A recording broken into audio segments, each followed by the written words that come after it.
महाराष्ट्रातील सर्वाधिक मोठ्या आणि ऐतिहासिक दिंडींपैकी एक म्हणून ओळख असलेल्या गहिनीनाथ गडाच्या 125 वर्षांच्या दिंडी परंपरेत यंदाही लाखो वारकरी आणि भाविक सहभागी झाले.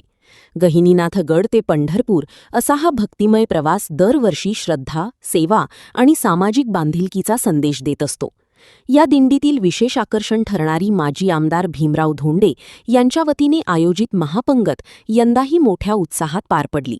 गुरुवार दिनांक 23 जुलै रोजी पंढरपुरात आयोजित या महापंगतीत हजारो वारकऱ्यांनी महाप्रसादाचा लाभ घेतला. विशेष म्हणजे सलग 26व्या वर्षी धोंडे परिवाराने ही सेवा अखंडपणे सुरू ठेवत वारकरी परंपरेचा मान जपला आहे.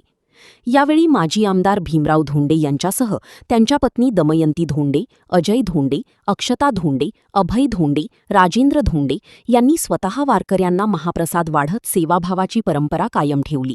हजारो वारकऱ्यांनी या महाप्रसादाचा लाभ घेत धोंडे परिवाराच्या सेवाकार्याचे कौतुक केले.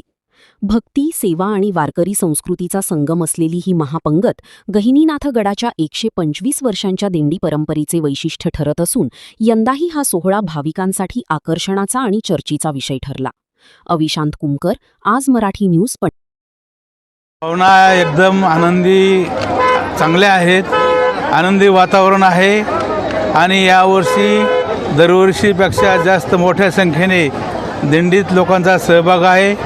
जवळपास 10-12 जिल्ह्यातील लोक आलेले आहेत. 2 लाखापेक्षा जास्त यावर्षी दिंडीमध्ये लोक सहभागी झालेले आहेत.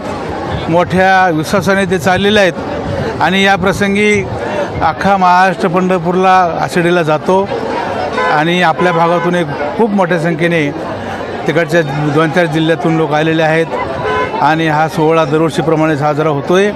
आता 26 वर्षापासून आपली पंगत चालू आहे आणि मोठ्या प्रमाणामध्ये संपूर्ण महाराष्ट्रात दिंडी सोहळ्याला प्रतिसाद मिळतो. विठ्ठल महाराज यांच्या नेतृत्वाखाली ज्यावेळेस त्यांनी काम सुरू केलं गडाचं, तिथून पुढं दिंडीचा सोहळा वाढलेला आहे. दरवर्षी त्याच्यामध्ये भर पडते.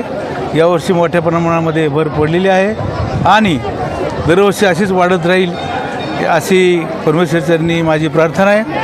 परमेश्वराला आणखी एक प्रार्थना आहे, यावर्षी महाराष्ट्रात जरा पाऊस कमी आहे, तो चांगल्या पद्धतीने यावा आणि महाराष्ट्रातला शेतकरी सुखी आणि समाधानी व्हावा अशीच पांडुरंगाच्या चरणी मी प्रार्थना करतो.